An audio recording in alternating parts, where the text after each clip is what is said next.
Hello, are you still with me? We've got to number 7.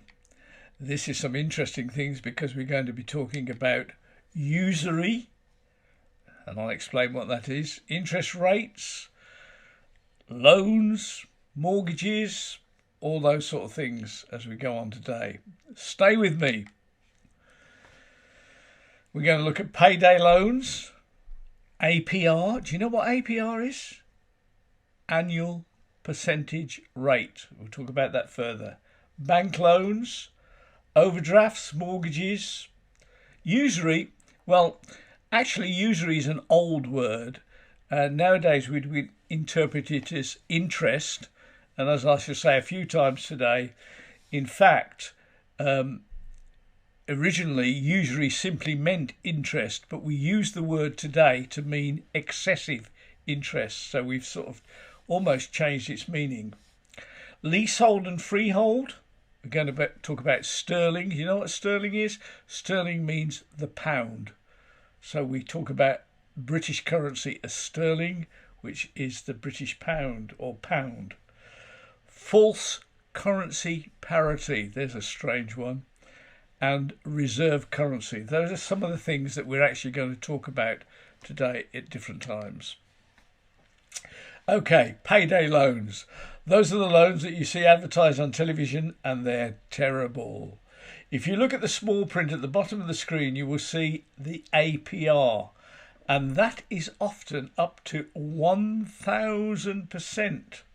Work that out and don't ever use them. APR stands for, as I've said, annual percentage rate.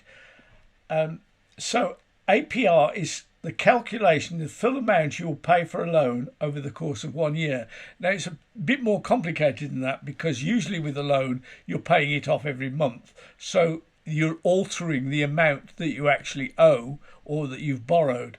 But how the word APR is worked out is that they take so if you borrow £1,000, the APR will be what will it cost if you don't pay that £1,000 till the end of the year. That's the annual percentage rate of the loan. Many loans last longer than 1 year, so if it's a mortgage or something like that, you're still paying. It's still worked out in APR, but then in those cases the fees are calculated for the whole period, say 25 years, and then divided down into a year, so it still gives you an APR. The higher the APR, the more you will pay for a loan overall. Let me say that again so that you don't ever get it wrong. The higher the APR, the more you'll pay for a loan overall. Somebody said it's not the money you need, it's a psychiatrist. This is a genuine advert. It's not a misprint. It really does say 2,278% APR. If you were borrowing money off that people, it was one off a television show, if you were borrowing that money at that rate, you're mad. You're going to die. Now, this is a bank loan. So see the APR there? 6.50%. Just go back to that other one. What was it? 2,278% APR, 6.5 APR. Which one do you think is the cheapest? Don't go to the psychiatrist, go to the bank. The banks, however, will probably need to know you quite well, and you'll have to have had a current account with them. What's a current account? Well, it's different to a deposit account. And recently, I won't say who, but I was doing this as a test in our school, and I said to a young person, give me 2 different kinds of bank accounts. And I was expecting the answer, deposit account, current account. And the answer I got back was, your account, my account. No, not quite the right answer, but I gave them top marks for being cheeky. So, current account, deposit account, they're different. What is the difference between the two? Okay, we're going to talk about that. Sometimes the bank will give you a person an unsecured loan, and we have talked about that in the past. Unsecured means exactly what it says. They're not requiring you to put anything in. They also will give you a usually larger amount of money as a secured loan. And that usually means that that loan is set against a property. And as I said earlier on, that an unsecured loan usually will cost you more in interest payments than a secured loan, because the bank or the lender is secured, so they're more confident that the money is going to come back to them. You can also, here's another kind of loan, ask for an overdraft. What's an overdraft? Well, an overdraft is money loaned to you by a bank on a daily basis. But if you're putting money in and out of your account, actually an overdraft can be a cheap way of borrowing, because you're putting the money back quickly and you're only charged if you've borrowed that money for that day. So you're only paying 1 day's APR worth of interest. Does that make sense? So if you borrow the money on a Monday, you put it back in on a Tuesday, you've only paid for the Monday that you've had the money. So that's your overdraft. Sometimes the APR will be higher, but because you're putting money backwards and forwards all the time, it sometimes is a cheaper way of borrowing money. If you do it over a long period, it can be expensive. Overdrafts. How does that work? Well, these days banks will sometimes give you what's called a discretionary overdraft. In other words, they'll let you spend more money than you've got in your bank account without charging you anything, especially if you're a nice, good customer. However, usually an overdraft will say, we will give you, will allow you to borrow money up to so much over what you've actually got in your account, and we will charge you this much interest at the APR. Another kind of loan is what's called a bridging loan. We don't hear so much about that these days, but they're still available. And I was walking past a mortgage shop just yesterday and I saw bridging loans arranged. So what happens if you're trying to buy a house, you know that your mortgage is coming, but the person you're buying the house off wants the money tomorrow, you haven't got it, you borrow money from the bank on what's called a bridging loan. So the bank knows that they're only lending you that money for a short period because the money's going to come back to you very quickly. They will usually charge you a higher rate of interest, but you're usually only borrowing the money for a very, very short period of time, sometimes a week, sometimes a month. If it's longer than a month, don't ever go for a bridging loan.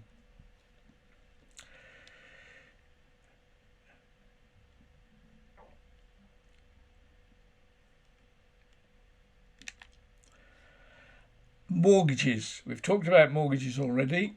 A long-term mortgage is usually how one buys a house in the UK, and you're borrowing the money either from a bank or a building society or something like that. And often when you're buying your first house or flat, you're buying it for 25 years, and the way that the mortgage is worked out is quite complicated. I've never actually worked out, I've looked at their calculations and never quite worked out how they're actually getting the answer, but it's based on an APR and it's based on the period of time that you're borrowing the money for, and then it's broken down into an APR repayment period. But here's the scary thing: if you worked it out really what you actually pay for the house at the end of your 25-year period, you probably have paid double what you thought the house was worth in the first place. So your interest is really scary. However, at the same time as your house is doubled in what you've paid for it, it depends on what's happening in the housing market, and over that period of time, the chances are, especially in a place like the UK where housing is short, the value of your property probably has gone up, and it's probably gone up more than even the fact that you've paid it double over the period of the 25 years. So let's have a look at this little chart next. So this is house prices from 1952 to 2015, and you can see how gradually the market has increased the price.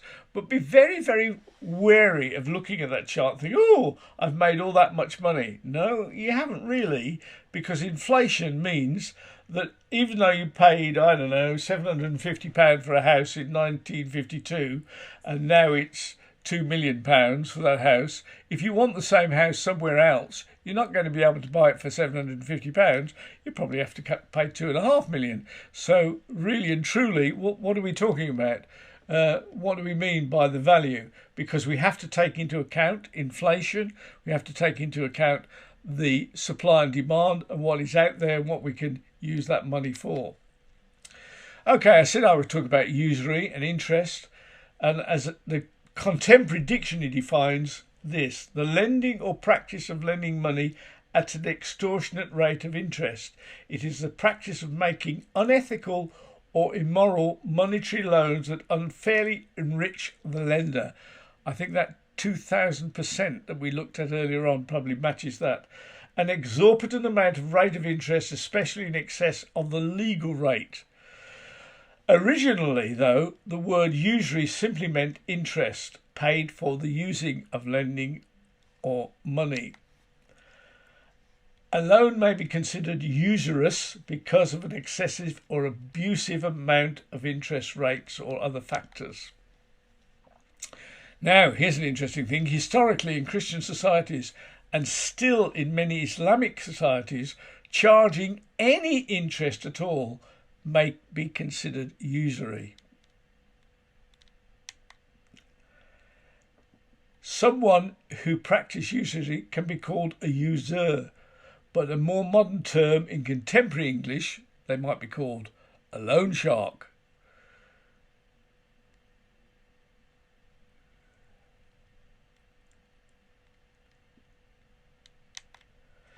The term is contemporarily used in a moral sense, either for condemning and taking advantage of others' misfortune, or in a legal sense where interest rates may be regulated by law, and to some extent they are.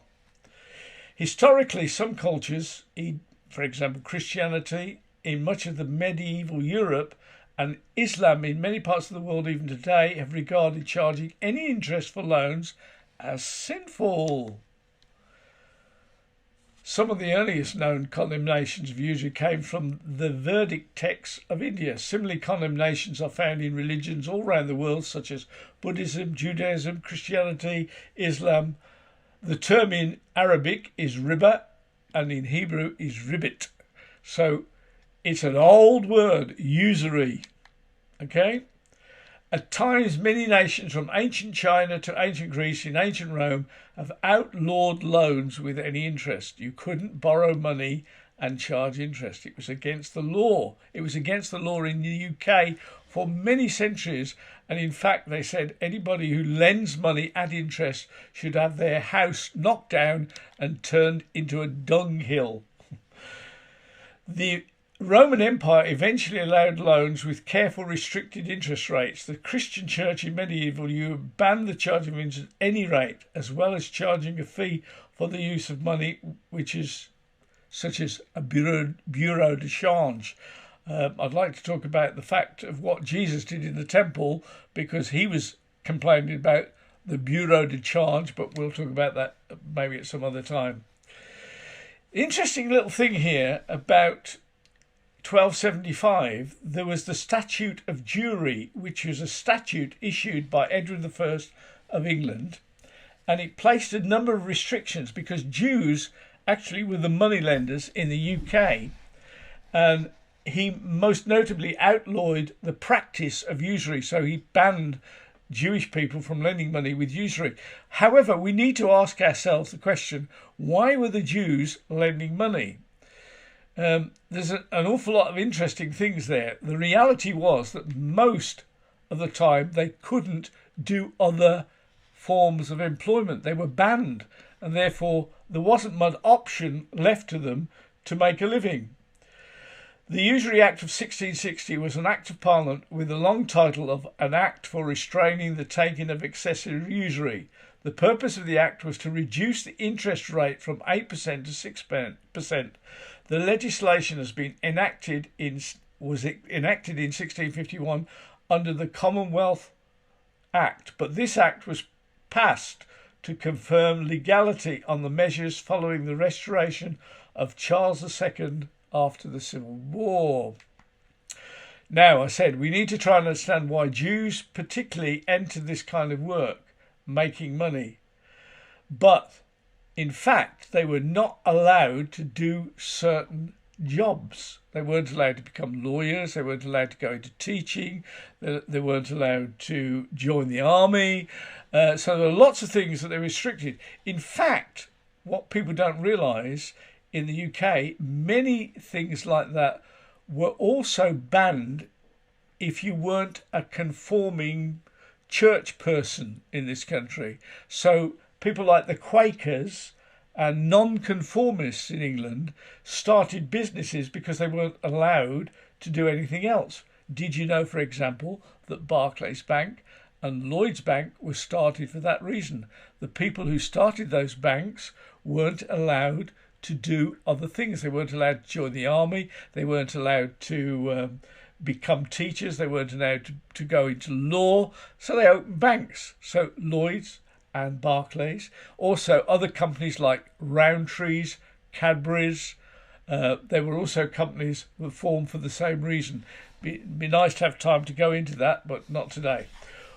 Okay, freehold and leasehold. What's the difference there? Another funny area. Well, if you buy a house and it's a freehold house, it means that you own the building and you own the land underneath the building that the land stands on. Well, that sounds fairly logical, doesn't it?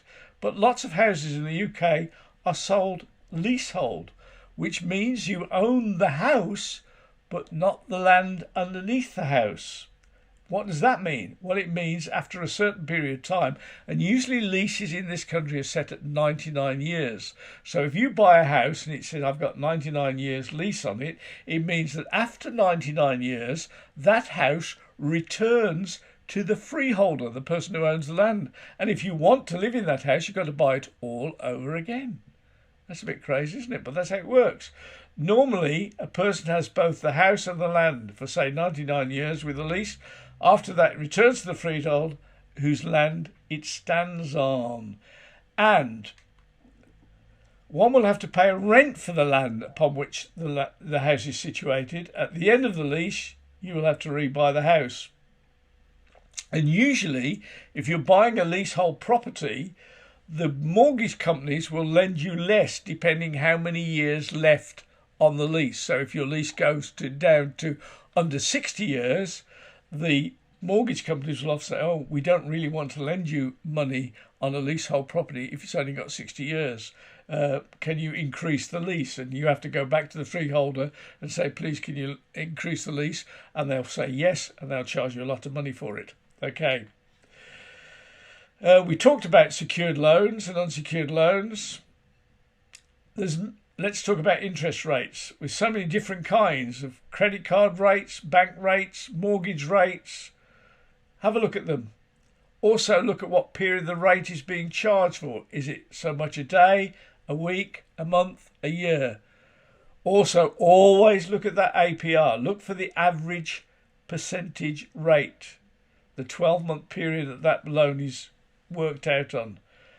So remember, it's not so simple that we can work it out what's the average percentage rate is, but it gives you a very good idea whether you're paying too much money or not enough money, or it's going to be really silly like that £2,000 2000 APR or the 6.9, which is a pretty good rate. What are you paying? Work that out. Credit cards can be quite useful. I know people don't always like them, but if you take money and borrow it on a credit card, most credit card companies, if you pay that money back at the end of the month, they will charge you no interest. So what they've done is lend you money for a month for free. That's nice. However, if you don't pay it back, it ends up with what we call compound interest. In other words, the loan that you took out, say it was £10, and supposing the credit card company is charging you 10%, that's £10, 10p. For the next month, you don't owe £10, you owe them £10, 10p. And the interest will not be worked out on £10, it will be worked out on £10, 10p. So be very careful. Compound interest. It also works the other way around. So when you've got a deposit account and the bank is putting money into your account on deposit because you've banked £100 and you've got your £10 for interest. They don't pay £10 at the moment, but if you got £10 for the following year, you'll get interest on £10, £110. So that's what's called compound interest. I hope I explained that simply enough and you follow that. It's an accumulation of interest, either in debt or in deposit.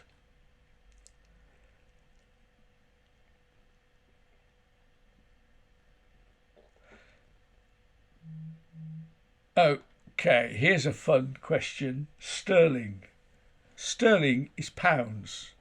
How many countries use pounds? Well, there's a list.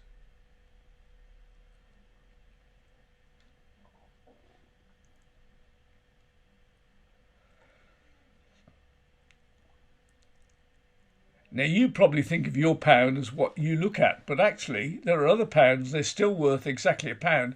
And I know that the English always find it a problem, but they are legal tender in England. So here's some different kinds of pounds. This is the Royal Bank of Scotland. It's a £5 note. It's still a £5 note, even in England. Although you go to some shops and they'll look at it because they've never seen one and they think, oh, this is not legal. It is perfectly legal currency. Clydesdale Bank, also in Scotland. Royal Bank of Scotland, another different kind of £5 note, but it's still legal tender. They have permission to produce it. Bank of Ireland. Another Bank of Ireland one. Ulster Bank, that's also Ireland.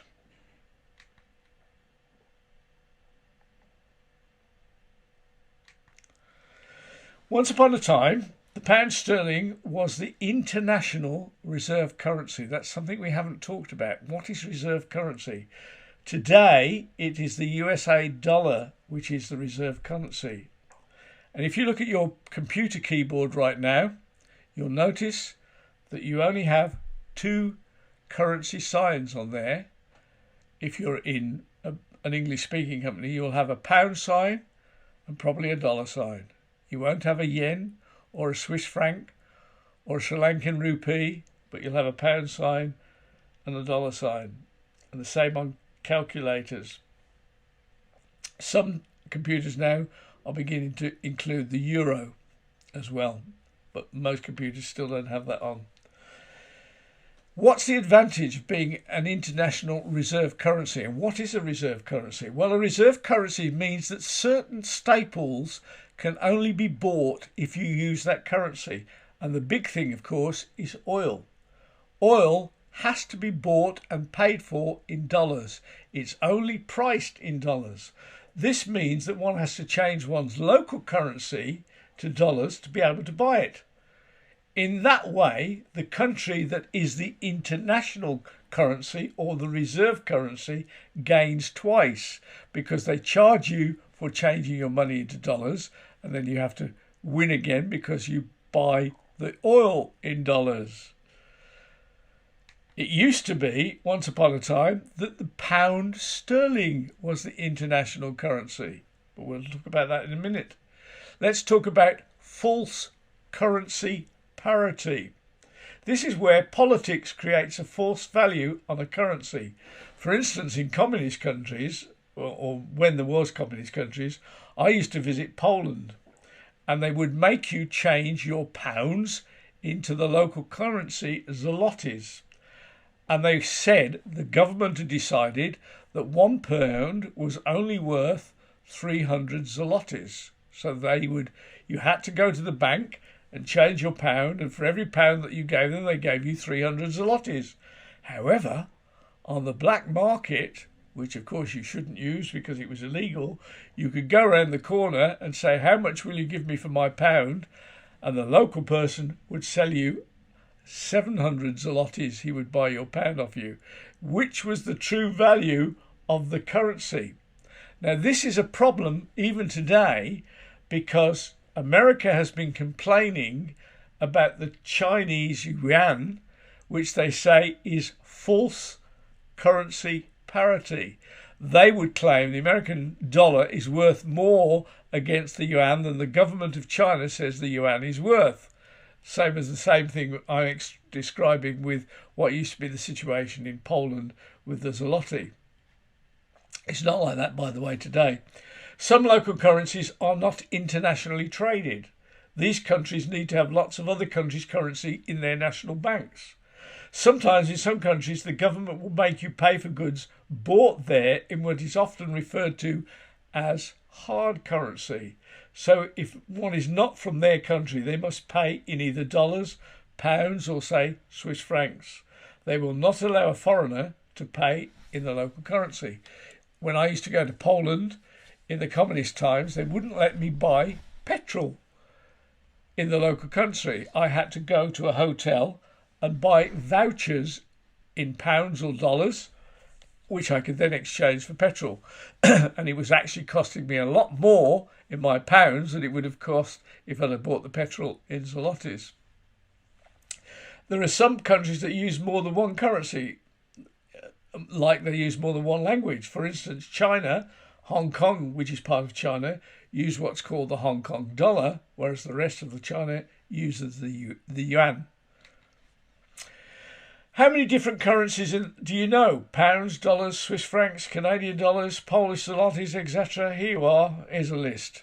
How many of these do you know?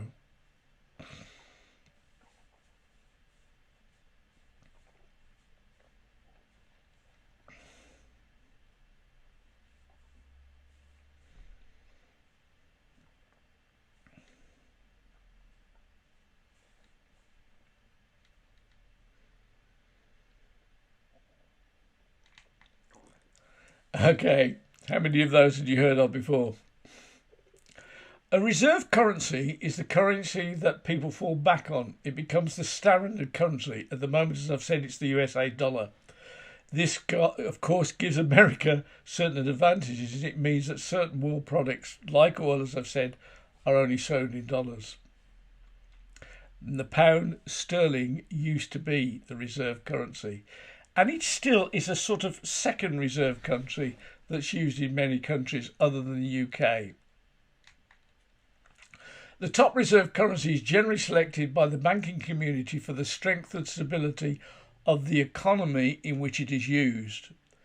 Thus, as a currency becomes less stable or its economy becomes less dominant, bankers may over time abandon it for a currency issued by a larger or more stable economy. So once upon a time, pound was the reserve currency. It no longer is. It's the dollar. This can take a long time to change over because recognition is important as it is determining a reserve currency. For example, it took many years after the United States overtook the United Kingdom as the world's largest economy before the dollar overtook the pound sterling as the dominant global reserve currency. It was in 1944 when the dollar was chosen as the world reference currency. At Bretton Woods, it was still only the second currency in the global reserve. In other words, pound sterling was the first currency for a long time. There's a Bretton Woods. It was a hotel. And they did it by setting the dollar, as you can see, at the gold rate. National banks keep currencies of other countries in their reserves. They bank them. They prefer to hold what's called hard currency, and the currency depends on how well the economy in the country that they're holding is run. So they like to have the reserve country as their major reserve. So banks will hold that. But there are well-known currencies that are worth holding. The pound has been, the dollar, Swiss francs, the Japanese yen. They're all good currencies to hold. But the main reserve currency currently is the dollar. Well, I hope you've learned some interesting facts today. Hope you do well with your self-test and your final mastery test on this particular module.